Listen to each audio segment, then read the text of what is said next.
Welcome back to Romanovich Auto Surgeon. Today we are doing a price reveal on this 2019 Honda Accord Sport. This thing is a pretty sweet ride. I have been bugged about it quite a bit in the comments down below, and I'm really sorry I've been putting it off for so long. I just had project after project coming up, and I had to get those moving, so here we finally are. It is kind of dirty, I'm sorry. We're in the season of pollen and everything like that, and we're right next to a road, so it kind of a little bit loud, so hopefully I don't have much to say, but hopefully you guys can all hear it and maybe get off my back for a little bit. I'm just kidding. But this is obviously a 2019.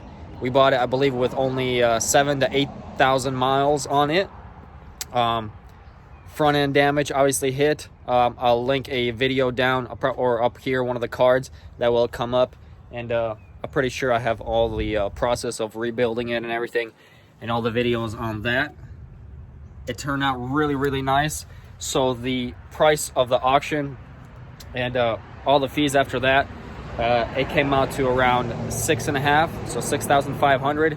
That was all after the auction fees. It was very lucky that we got that for that cheap. I believe it was mainly probably because of the dash that was blown with the airbag and some of the other airbags, like the wheel airbag, the knee airbag. So these are a little bit differently made than the other vehicles. You know, you can pop a little panel off from the dash and just replace the little airbag right there. But this one, you had to find the whole dash or get it refelted. It was really expensive for some reason to find a person to actually refelt this. So we drove about 2 hours to actually get a new one. Turned out they said it was brand new, it had no damage or anything, and it was removed off of a vehicle already. We came there and there was a bunch of damage. They poked holes trying to figure out how to take it off. So it's obviously better to find a exact one that is perfect match. It was a lot harder to find this color. It's like a black color. The other one's a really light gray type of deal, or even dark gray. So you want to make sure you get the exact one.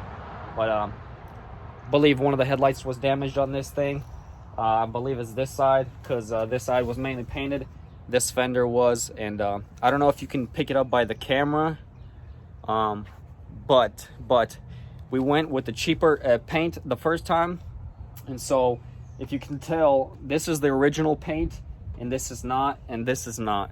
So I don't know if the camera is picking it up, but the paint doesn't match up 100%. So we went and already bought a brand new paint, so, and it's going to be exactly the same color as that. So we're actually going to be repairing this bumper a little bit. We didn't want to buy a new one.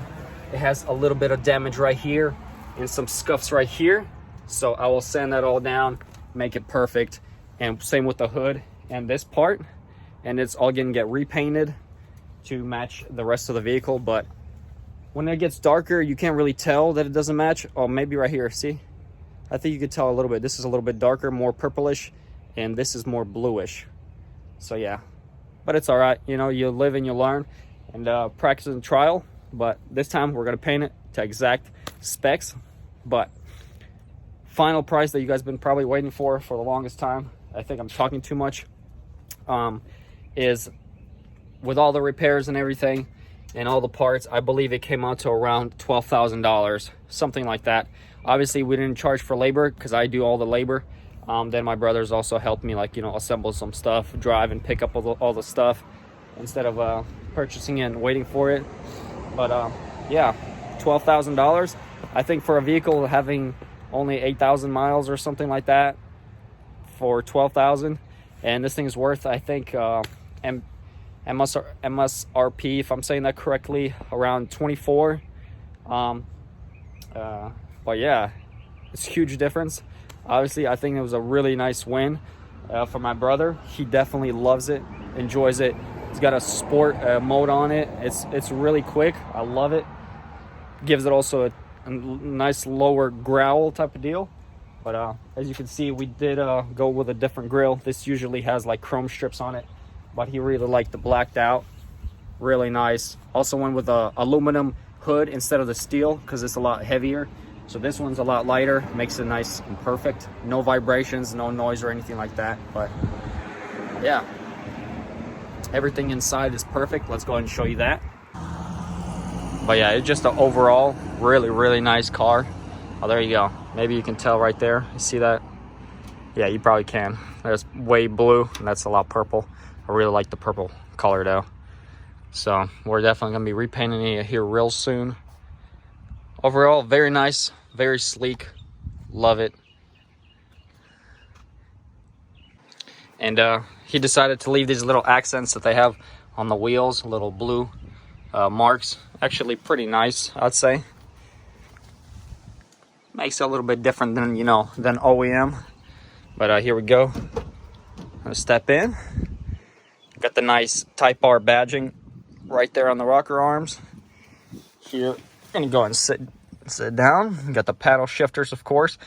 I really like this little accent that he did with the carbon fiber up here, right there, and down there. Looks really, really nice. Definitely complements the vehicle. It's nothing crazy. That's what I like. It's pretty simple. This is obviously different from the older vehicles, but I would say it's really, really clean package. I believe top of the line package that they have has everything you can dream or need. Here's a sport. If you turn it on sport, obviously economy mode right there. Push button right there. That's really nice. I like it. I like it. Definitely pretty sweet. So let's go ahead and check out how many miles he's already put on it. So we don't want to start it. All right, so I figured it out. It took me a minute. You have to hit this right here. And here you go. It's only got 20,000 miles. He's been driving it quite a bit from state to state. Super nice. I do wish they had this. They have it Bluetooth, you know, you can connect it, everything like that. But these don't come with their own GPS type of deal, their navigation system. So you actually have to connect a wire straight to here, and then you can use CarPlay, you know, and then it'll show the GPS. So that's not bad. It's still doable. But yeah, I would say it's a super, super nice vehicle. Once you engage sport mode, there's what it looks like. It turns all red, tells you sport right there, and then sport on. Definitely really, really nice, really quick. We'll definitely have to give you guys some runs and pulls and maybe some other video. But yeah, overall, this thing is definitely worth every penny that he paid for. I definitely got it for a really, really good price. I'm super happy for him. He definitely really likes it. I'm actually considering buying one of these myself. So there you guys have it. I'm really sorry for keeping it for so long and not giving you guys the price reveal. I do apologize. Just back and forth, different projects. I know that's not an excuse, but like I said, I'm sorry. But there you go. 6,500 off the auction, 12,000 after all the repairs and everything, and registration and paint. So what do you guys think? Was it worth it? Was it not? Let me know down in the description. Let me know what you guys think about these. I actually stopped by on one of the gas stations, and a guy had one like this. It was a red color though, and it was a manual, and they made a very few of those. I'm actually considering getting one of the manuals. And but yeah, let me know guys what you guys think of this build and what the price is, if you guys would do something like that. And I'll catch you guys in the next one. Take care.